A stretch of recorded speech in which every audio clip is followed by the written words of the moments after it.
ഈ 30,000 എന്ന് പറയുന്ന ഒരു തലത്തിലേക്ക് കൊണ്ട് എത്തിച്ചു കൊടുക്കുമ്പോൾ സ്വാഭാവികമായിട്ടും അവിടെ നിന്ന് വേണം ബി ജെ പിൻ്റെ കാര്യം വരാൻ.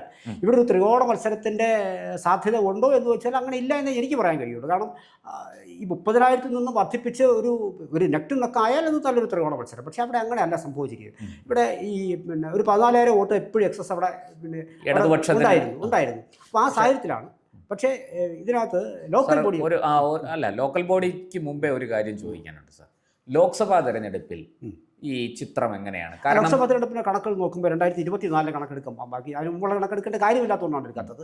അവിടെ UDF 47,000 പരം വോട്ട് ഈ നിയമസഭാ മണ്ഡലമായ ചിറയൻകീഴിൽ കിട്ടിയിരുന്നു. ബി ജോയിക്ക് കിട്ടി.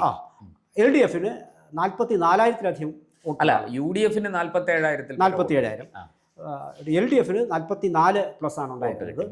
ബി ജെ പിക്ക് 42. അതായത് ഈക്വലി കോമ്പീറ്റൻ്റ് ആണ് എന്നുള്ള ഒരു